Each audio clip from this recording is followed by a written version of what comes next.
Hi. So, Hi, Kim. hey, Dan. So, welcome and thank you for doing this interview for as part of the Dart Artist interview series. So, I'm here with Dan Baumbach, whose show is opening at Dart Gallery tomorrow, October 15th. So, welcome, Dan. Thank Um, you. Good to be here. yeah. Good to So, be on Zoom. tell us what was the first moment when you knew you were an artist? Well, I grew up in an artist's household. My father was an artist. My older brother was a writer. So art was always around and making art was always around. But I never, for some reason or other, I never saw myself as an artist. Maybe it's just rebellion as youth. And then there was also with seeing how most artists couldn't make a living, and I was very serious about wanting to make a living to support myself and then support my family. So it wasn't until later where I was more financially secure and I was making art during all this time that it suddenly dawned on me, oh my God, I'm one of them. I'm an artist. Get over it. You're an artist. Fabulous. So when did you commit to that artist path, and what brought that about? Um, Very interesting.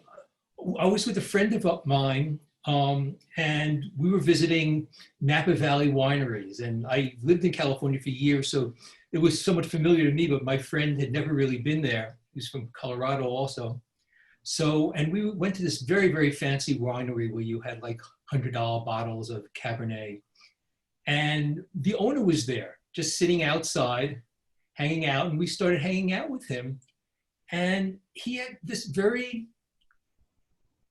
I don't know why this was, but his point of view was very that I'm going to make the best wine possible under the best circumstances, pay my employees well, see that they get health insurance and everything. And this is what a bottle of wine will cost. And it's not going to be supermarket wine, it's going to be high quality wine. But it was his commitment that really struck me, that he took it absolutely seriously. Mm. And for some reason or other, it just struck me that I'm an artist, take it seriously, do the best you could do, give your people the best quality that you could produce, Mm. and be it. I love that. Yeah, fantastic. So talk to us about your process and your approach to making art. This Where, is, yeah, I'm well, where sorry. do you get your inspiration, My and inspiration, oh, sorry, talk to us about the process of translating that inspiration into your work. sure. My inspiration is the natural world. I love being outdoors in nature. One thing I think most of us who love nature um, realize is one great thing about being in nature is you don't think a lot. And especially nowadays, we don't want to think too much, I think. But, um, but in not thinking a lot, that's where creativity comes from. You Mm. know, there's always, I find it a joke that people want to teach you to be creative, and it's all about being quiet. I mean, I even knew this, I made a living as a computer programmer. I knew this as a programmer, and I would say every programmer, no matter how technical they are and how little they know about art, know that when their mind is quiet, that's when they are able to solve problems. I would say every scientist knows the same thing too. So basically, I would go out and I would see things that pulled me.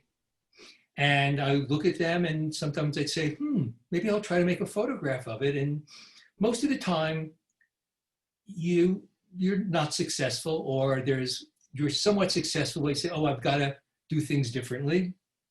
But the times you are, or the times that there's something there, then it gives you something, oh, this is something I'd like to experiment more with, see what I could do. On display, I have a lot of pictures of grasses, and it happened just like that. I would just be going for a hike on a trail, and in the fall here, some of these grasses turn amazing colors, and I would look at them and I'd say, oh my God, look at that, and look at the gracefulness, they're like ballerinas or something.